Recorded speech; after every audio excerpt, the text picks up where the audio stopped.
ነገ ጥር 14 የሴቶችን መልክ የሴቶችን ፊት እንዳያይ ከልዑል እግዚአብሔር ጋር ቃል ኪዳን መሐላ ስለነበረው የእናቱን መልክ እንኳን ሳያይ የሞተ የእናቱን መልክም እንዳያይ ያለ ጊዜው ጌታዬ ሆይ እባክህን ውሰደኝ ብሎ ገና በ24 ዓመቱ ከዚህ ዓለም የተለየውን ቅዱሱን አባታችንን ስንቶቻችሁ ታውቁታላችሁ? አደራ የተለመደው ትብብራችሁ ኮፒ ሊንክ ማድረግ እንዳይረሳ። ለቤቱ አዲስ ሆናችሁ ፎሎ ማድረግ እንዳይረሳ። የሮሜ አገር የሹማምንት ልጅ የነበረ ገና በ12 ዓመቱ አባቱ ስለሞተበት የአባቱን ሹመት ከንጉሱ ሊቀበል እጅ መንሻን በመርከብ ይዞ እየሄደ እያለ መርከቧ ብትሰበር እርሱ ግን የመርከብ ስባሪ ይዞ ወደ የብስ ደረሰ። ታዲያ ከባህሩ እየወጣ እያለም ከሱ ጋር ተሳፍሮ ከነበሩት ወታደሮች ውስጥ ማዕበል የተፋው አንድ በድን አስከሬን ተመልክቶ ስቅስቅ ብሎ አለቀሰ።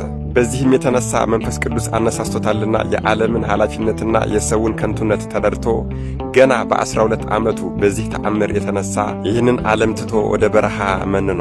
ከዚህም በኋላ ሶርያ ውስጥ በቅዱስ ሮማኖስ ስም በተሰየመች በአንዲት ተራራማ ገዳም ውስጥ በዓቱን አጽንቶ ተቀመጠ። በዚያም ምንኩስናውን ተቀብሎ በ7 ቀን አንዴ በሰንበት ቀን ብቻ እየበላ ጽኑ ተጋድሎን ሲጋደል ኖረ። ታዲያ በዚህ ጽኑ ተጋድሎም ከጌታችንና ከአምላካችን ከኢየሱስ ክርስቶስ ጋር አንድ ትልቅ መሐላ ነበረው። እርሱም የሴትን ፊት እንዳያይ ነበር።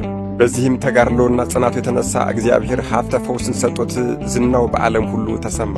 ታዲያ እናቱም ልጇን ፈልጋ አጣዋለች፣ የሞተ መስሏታልና በዚያው በከተማ እንዳለች ገዳማዊ ሕይወትን ትመራ ነበር። አዎ ለልጅ ያልሆነ ሕይወት ለኔ ምን ያደርግልኛል ብላ የእንግዶችን መቀበያ ሰርታ እንግዶችን እየተቀበለች እያበላች እያጠጣች ትኖር ነበር። ታዲያ ከዕለታት አንድ ቀን በገዳም ውስጥ ስላለ አንድ ድንቅ አድራጊ መነኮስ ሲያወሩ ሰማችና ጠጋ ብላ በምትሰማቸው ጊዜ ስለ መልኩ ማማር ስለ መልኩ ውበት ሲናገሩ ልጇ እንደሆነ አውቃለች። በዚህም አድራሻውን ጠይቃ ልጇ ወዳለበት ገዳም ሄዳለች። እጅግ በጣም ይገርማል። እርሷ እነሆ ፊትህን አይ ዘንድ ወድጀና ናፍቀኸኝ ፊትህ ላይ መጥቻለሁ ብላ መልእክት በላከችለት ጊዜ እርሱ ደግሞ እናቴ ሆይ ከቶ የሴቶችን ፊት እንዳላይ ከክብር ባለቤት ከጌቴ ከኢየሱስ ክርስቶስ ጋር መሐላ ቃል ኪዳን አለኝ ብሎ ላከባት።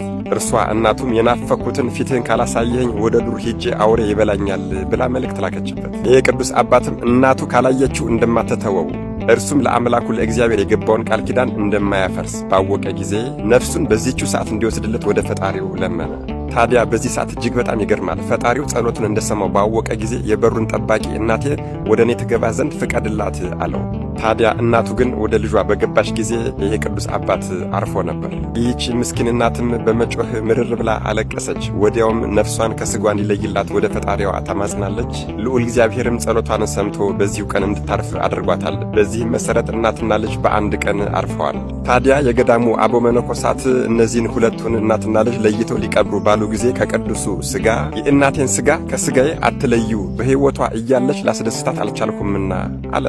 መነኮሳቱም ይህንን መልእክት በሰሙ ጊዜ እጅግ በጣም ተደንቀው በአንድ ላይ ቀብረዋቸዋል። ይህ ድንቅ አድራጊ ሀብተ ፈውስ ከመድኃኔዓለም ከኢየሱስ ክርስቶስ የተሰጠው በቃል ኪዳኑ እኛንም የማስማር ጸጋው ያለው ገና በወጣትነቱ በ24 ዓመቱ መድኃኔዓለም ኢየሱስ ክርስቶስ ከዚህች ዓለም መከራና ስቃይ ለይቶ ወደ ራሱ የወሰደው ቅዱሱ አባታችን አባ አርከሌድስ ነገ ጥር 14 የዕረፍት በዓሉ ነው።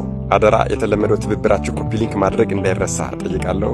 መድኃኔዓለም ኢየሱስ ክርስቶስ ከሁለቱ የ12 ዓመት ሰማዕታት ቅዱሳን አንስት እንዲሁም ደግሞ ከቅዱሱ አባታችን ከአቡነ አርከሌድስ ረድኤት፣ በረከት፣ ምልጃ፣ ቃል ኪዳን፣ ፍቅር አይለየን። አሜን። ይቆየን።